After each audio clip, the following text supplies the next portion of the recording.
नमस्ते बच्चों, प्रश्नावली 41 में आप सभी का स्वागत है और इसमें हम गोस्वामी तुलसीदास के तीसरे पद को आज पढ़ेंगे। तो चलिए आरंभ करते हैं। प्रश्नावली 41 में आज जो छंद हम पढ़ रहे हैं वह है रानी मैं जानी अजानी महा पबी पावन हूँ ते कठोर हियो, और ये समाप्त होगा इन्हें किमी के वनवास दियो।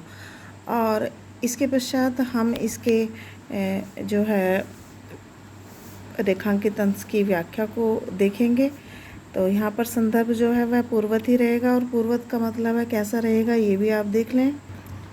जब तक संदर्भ बदलेगा नहीं हम पूर्वत ही चलते रहेंगे कि इसका भी जो संदर्भ है छंद का वो यही बनेगा कि प्रस्तुत छंद हमारी पाठ्य पुस्तक काव्य संकलन के द्वितीय पाठ वनपथ से लिया गया है। प्रस्तुत छंद राम काव्य धारा के प्रतिनिधि कवि लोकनायक गोस्वामी तुलसीदास रचित ग्रंथ कवितावली के अयोध्या कांड से लिया गया है। तो चलिए अब इसकी व्याख्या कर लेते हैं।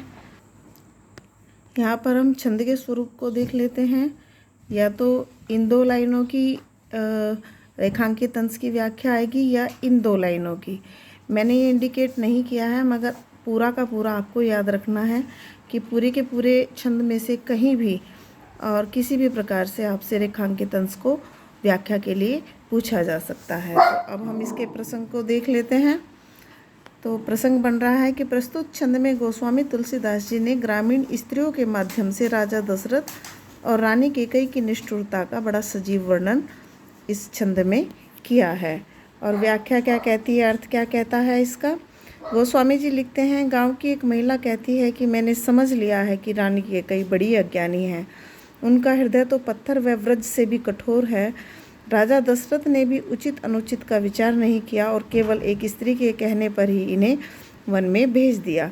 ये बालक तो इतने मनोहर छवि वाली मूर्तियां हैं कि इनके बिछड़ने पर इनके परिवारजन न जाने किस प्रकार जीवित रह रहे होंगे। हे सखी, ये मनोहर मूर्ति बालक तो आंखों में रखने योग्य हैं, फिर इन्हें वनवास क्यों दे दिया।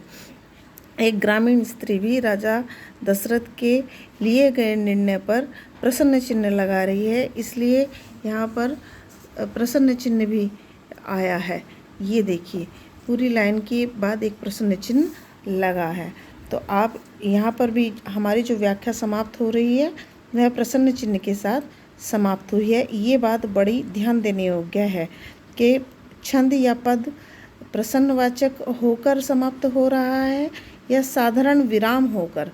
तो पूरे के पूरे कंटेंट को समझते हुए चलिए अब हम इस छंद के काव्यगत और साहित्यिक सौंदर्य को देख लेते हैं।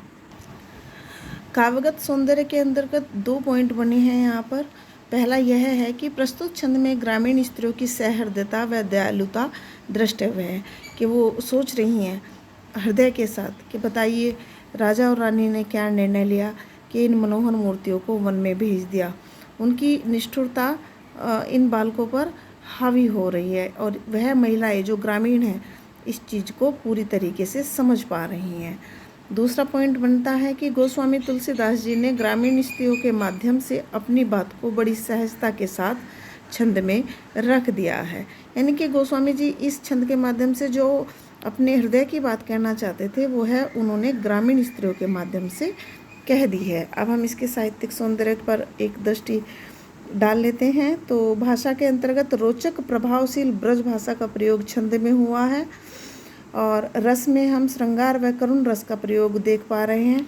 श्रृंगार अर्थात यहाँ पर मनोहर मूर्तियों के रूप में जो बालक हैं इसके कारण यहाँ पर श्रृंगार रस उत्पन्न हुआ है, किंतु उनके साथ जो निष्ठुरता की गई है वह करुण रस को उत्पन्न कर रही है, इसलिए यहाँ पर श्रृंगार व करुण रस का प्रयोग छंद में हुआ है। और अलंकार में हम अनुप्रास का प्रयोग देख रहे हैं।